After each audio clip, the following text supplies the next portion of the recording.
this should be your next brunch spot because the brunch looks so dreamy and every corner whispers a hint of a French breakfast. আমার মতো যারা একদম perfect flaky croissant, French toast, egg Benedict এগুলো খেতে পছন্দ করেন তাহলে এটা আপনাদের জন্য একদম পারফেক্ট একটা স্পট। শুধু তাই না, ওদের ডিজার্টগুলো একদম পিস অফ আর্ট।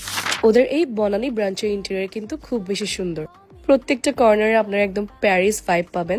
এই জায়গাটা ক্রোসন লাভারদের জন্য লিটারেলি একটা হেভেন, বিকজ ওদের ক্রোসনটায় পায়ের কিন্তু অনেক ভ্যারিয়েশনস আছে। আপনাদের যা যা পছন্দ হবে একদম চোখের সামনে থাকবে, নিজেরা নিজেদের মতো চুজ করে নিতে পারবেন।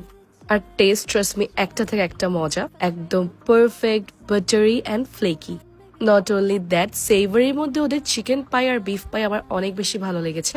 দে were so good.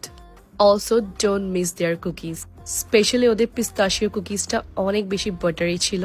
But show stopper হচ্ছে ওদের এই ডিজার্টস গুলা।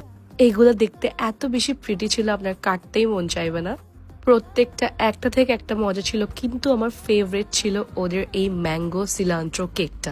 ম্যাঙ্গোর সাথে সিলান্ট্রো ফ্লেভার এত বেশি কমপ্লিমেন্ট করবে আমি এক্সপেক্ট করি না। ইট ওয়াজ দ্য বেস্ট। আমরা ওদের ব্রাঞ্চ মেনু থেকে অনেক কিছু ট্রাই করি। ব্রাঞ্চের প্রত্যেকটা আইটেম কিন্তু একদম অ্যাবসলিউট 10 আউট অফ 10। স্পেশালি ওদের এই এগ বেনেডিক্ট ক্রোসান্টটা, এই ডিশটা আমার কাছে খুব বেশি ইউনিক লেগেছে and the test was so good.